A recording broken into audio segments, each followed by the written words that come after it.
Welcome to our Winterfest educational event. My name is Leslie Ohnstad and I'm the creator of Colourarte Products. Today's piece is inspired by simple but elegant abstracts. You've seen them in restaurants, doctors and lawyers' offices. I talk to many clients all day long who purchase our products disappointed they've not yet mastered the bloom or the Dutch pour. But there's something to be said about simple, beautiful elegance. Something as simple as blue and gold. Or a black, white, and gold abstract. How about a blue, white, with a fine line of gold? Some pieces have a creative focal point with texture. Some are as reasonably priced as $200. This one sold for $6,000. They created a texture in that bottom area with red and orange that looked a little bit like a tide pool. And even though I use different colors, this piece is what inspired mine. Products used in this piece will be listed here and in the description. I'm going to ask you to please wait till the very end of the video for a special announcement from one of our team members. I want to thank you for joining us and enjoy.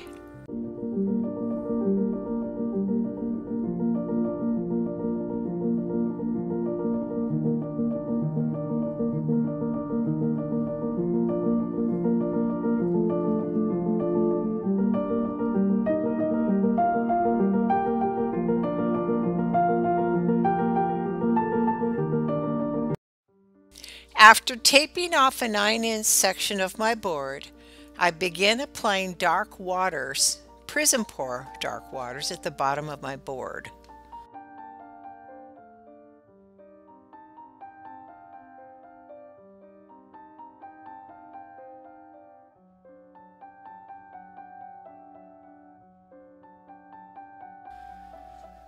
When cleaning your brush, blot off the excess paint with a paper towel. Do not rinse in water. Next, I applied the sparkling aqua.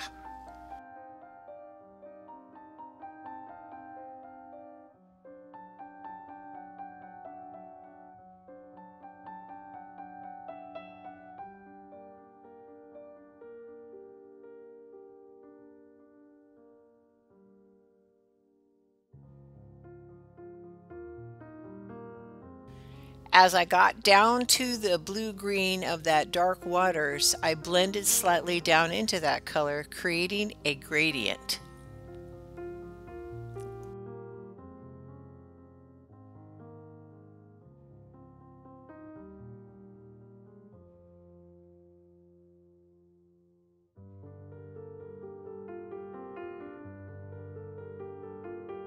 Next, I brushed the frozen, that light blue color on the top, and then blended down into the other two colors.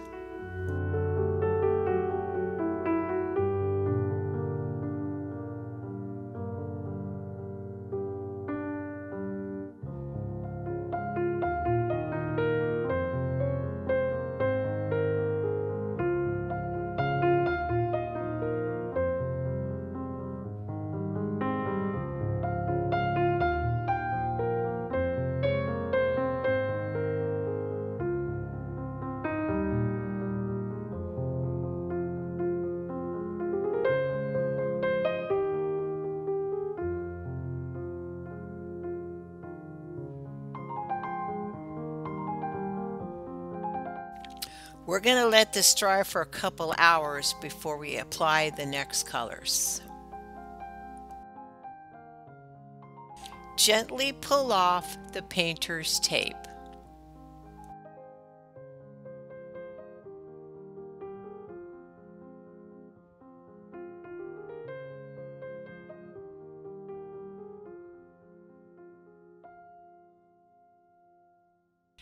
Next, I carefully painted the French silk on the top half of the board. Cindy Porter, a fine artist, one of our affiliates, and also very well known for brush painting, When I asked her what to do, her pro tip was use plenty of the PrizmPour enamel base paint when you're doing this type of straight application with nothing else mixed into it, so it doesn't set up too quickly and lift off as you're blending it. You can always put the excess back into the bottle. We're going to let this part of the board dry overnight.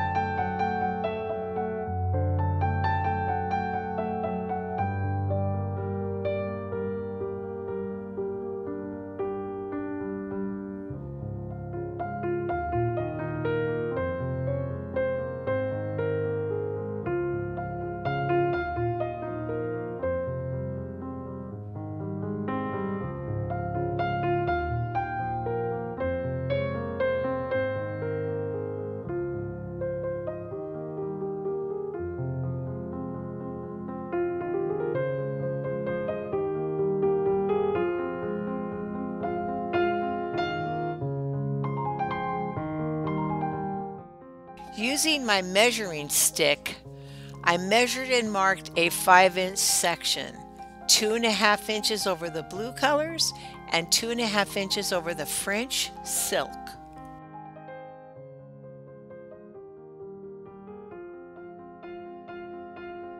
Then I carefully taped off that center section we're going to add some texture to.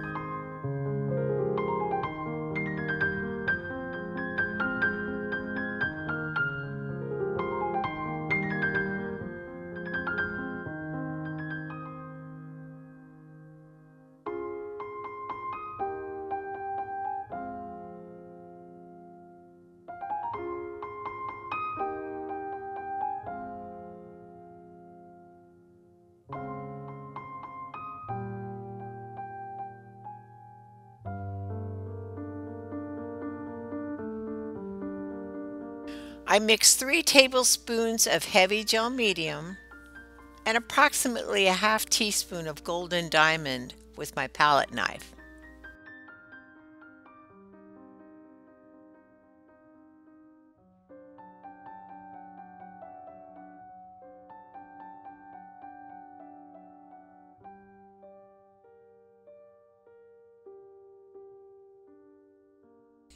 Here is a test of what it looks like on some black cardstock. Notice the translucency is increased by using the bigger diamond flakes.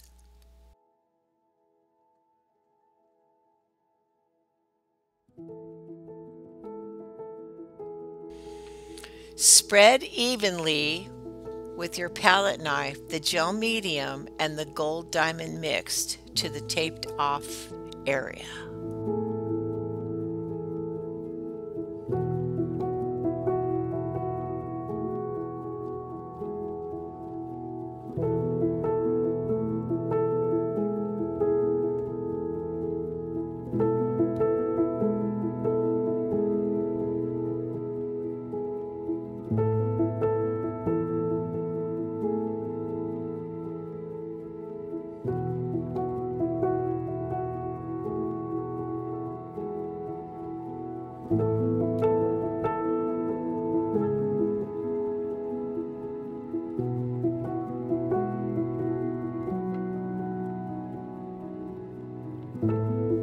Next, I took my palette knife to create the texture. I ended up using the large one first and then switched to the smaller palette knife because I wanted the texture peaks a little bit smaller.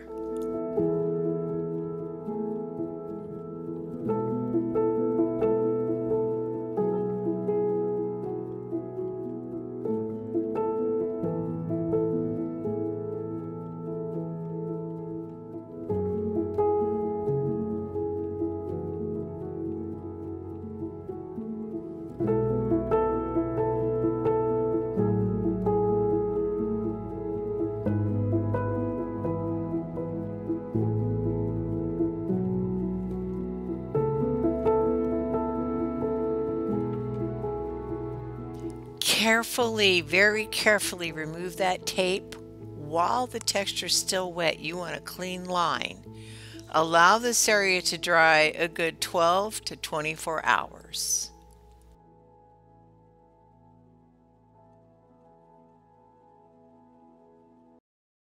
When I checked this out the next day, I could not believe how beautiful this dried. The peaks sparkle like crazy. The lower areas that were really transparent, the blue and gold is showing through. Guys, I have never done this technique. I wasn't quite sure how much that gold diamond would show. I mean, on the black cardstock, I got a little transparency, but this blew my mind how pretty it is. And I know everybody says this, but on camera, it's just not going to do it credit. I mixed 1 drop of quinacridone magenta in about 1/4 ounce of the glazing medium by Liquitex, and ended up adding just a pinch, if I had to guess, a 1/16 of a teaspoon of interference violet.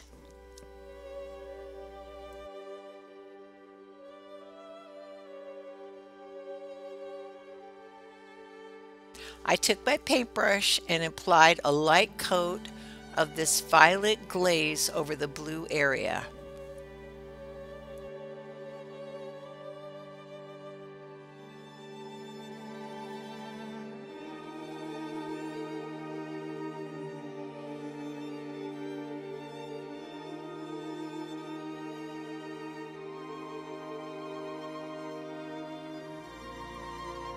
Then I just had this crazy idea.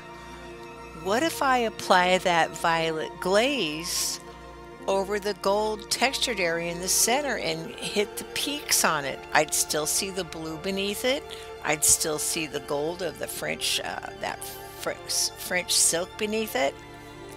I don't know, but I had this idea. I thought, what if?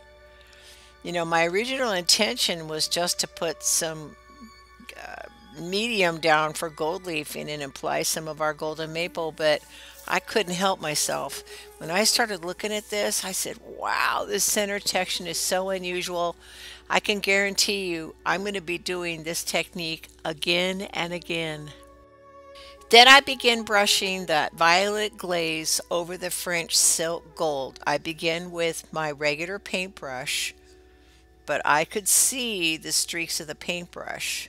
Once I got that violet down, I took a bone dry 3-inch brush and just moved it back and forth and smoothed it in and smoothed it in until we got this gold violet shift.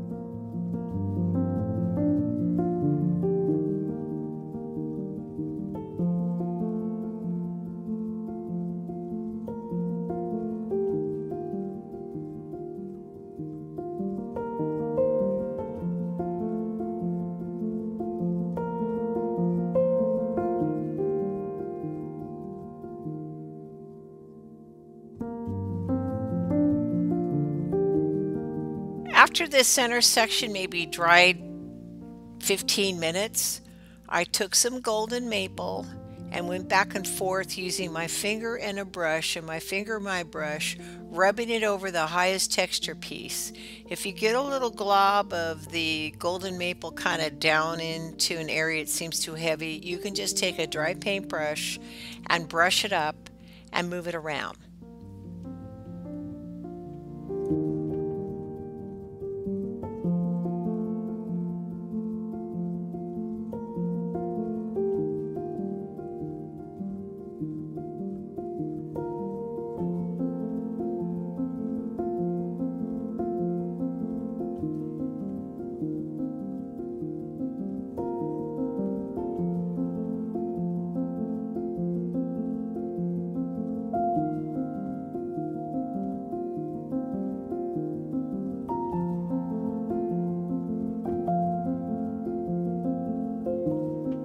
Next, I taped off my board to prepare to do a resin top coat. And I poured approximately 14 ounces of resin, spread it evenly with one of my silicone tip tools, used a heat gun to pop the bubbles. and allow that to dry on a level surface overnight. Wow! That texture area in the middle reminds me of dichroic glass before it's used in a kiln to make jewelry. Now, dichroic glass is usually either clear or black backed, comes with line veins or texture, and it's a spray coating put on the glass similar to, the chameleon effect that we all love. But raw dichroic glass before it's used in jewelry looks a whole lot like the center section. I could not be more pleased. This is stunning. Well, working out my composition in advance, and I had a little help. I called Cindy Porter and said my center section looks a little lost sitting in the middle. Should I put some more glass down? Should I do another stripe of some kind of gold? And she kind of helped me work through this. I ended up painting a piece of white cardstock with Baltic amber and cut 1/2 inch strips, 1/4 inch strips, 3/4 inch strips to kind of figure out how much I was going to frame the area out. I ended up with a 1/4 inch strip on the top, just above the French silk area and into the French silk area, and a 3/4 inch strip to frame the blue area. Here you can see me carefully taping off those areas for the Baltic amber. Now that resin is kind of sticky, even though it was, dry from being overnight, it's still got a slight tack to it. So I was really careful to get it down. Make sure I got it pressed firm enough on all the areas so the Baltic amber wouldn't go up underneath the tape. But don't leave it on that resin area for too long. You want to do this part quickly. I mean, in the same session. Don't let it sit overnight.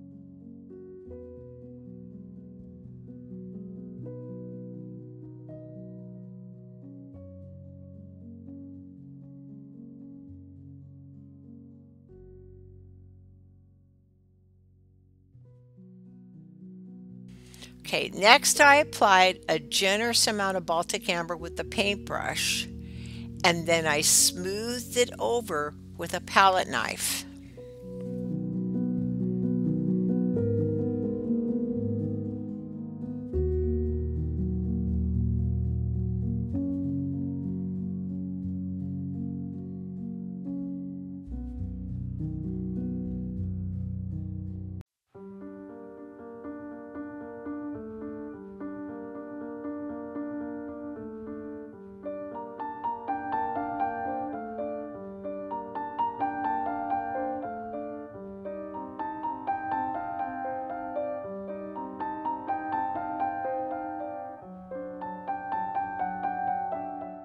After I carefully removed the tape, I looked to see if any paint had gone underneath that tape, and I took my paintbrush and just slightly pushed it back into the area.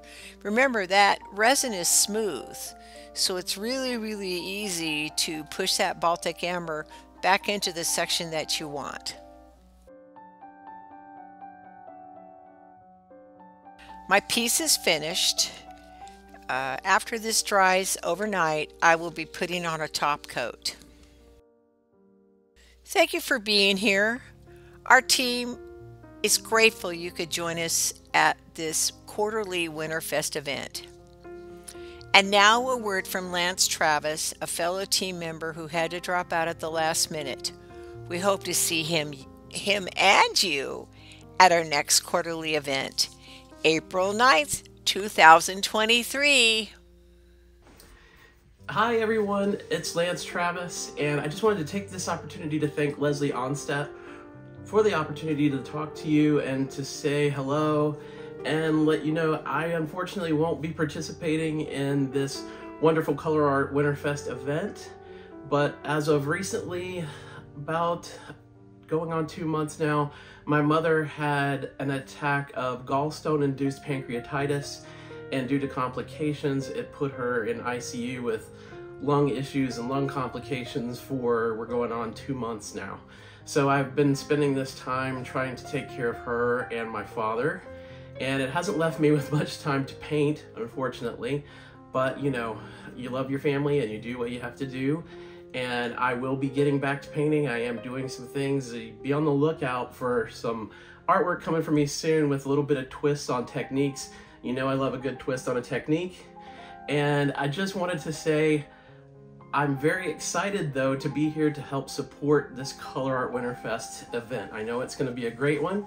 And as usual, there will be a $400 shopping spree from Colourarte. And in order to be entered to win that $400 shopping spree, you have to follow along for the secret phrase. There will be a secret phrase, and each artist will have a secret word from the secret phrase. And you need to follow along, put those words together. And when you feel like you have gotten the secret phrase, go to Colourarte.com and enter your guess for the secret phrase, and you'll be entered to win the grand prize of a $400 shopping spree. Now, additionally, each channel, all 15 artists, will be giving away a prize valued at $50 each from Colourarte. And in order to be entered to win these individual prizes, you have to watch each artist's video, subscribe to their channel, like the video, and comment on their video. And then you'll be entered in one of the individual prizes. Now, coming up, our next artist is the lovely Saskia Smit. Let's go and see the beautiful artwork she's created for this event.